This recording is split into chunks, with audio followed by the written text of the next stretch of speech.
So many people want to be leaders. They cry, "Follow me," but have no real idea where they're going. Yet it's true that so much of life has to do with the dynamic between leading and following. I mean, for example, marriages often fall apart because somebody failed to lead and somebody else maybe failed to follow. The same thing is true with employer-employee relationships. They disintegrate quickly when people are failing to either lead well or follow well. Even churches split for the very same reasons, out-of-line leaders or out-of-line followers. And I hope you're understanding this. I mean, so much of our relational success or failure in life is determined by how we conduct ourselves in these areas. And since so much is riding on how well we lead or how well we follow, I suggest that each of us take a very close look at what God's Word says about these areas. So I ask you, will you do that? I mean, after all, many people have read secular books about leadership, but very few people have read what our Creator God says about leadership. And possibly the same thing is true about fellowship.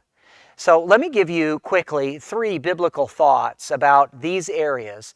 But I must say that this is just a selective list, not a comprehensive list. The Bible has much more to say about these topics than I will say in this video. So it would be worth your while to study these topics more comprehensively. But nonetheless, here goes. I suggest that the number 1 rule of leadership is that before you can lead others, you must lead yourself. I'm saying that before you are in control of others, you need to have biblical self-control. And God explains that in Proverbs 4:23 when He tells us to keep our hearts with all diligence, for out of it are the issues of life. And then a passage like Acts 20:28, where the Bible there tells us to take heed therefore unto yourselves, before the passage goes on to explain how you're supposed to lead others. I mean, people are enchanted with leadership positions, but we must remember that it starts with leading yourself well. The second rule for leadership is that before you'll be a good leader of others, you should learn to follow well.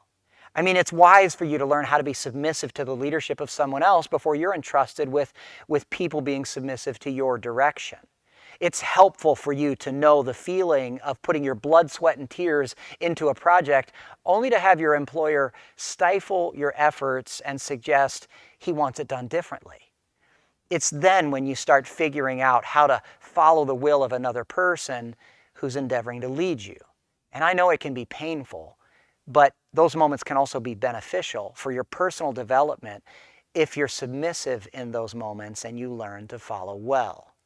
A third rule for leadership is that no matter how high your ranking, the ranking of your leadership position, a good leader never stops being a follower because he's always to be a follower of God. So just for sake of review, before you can lead others, lead yourself well.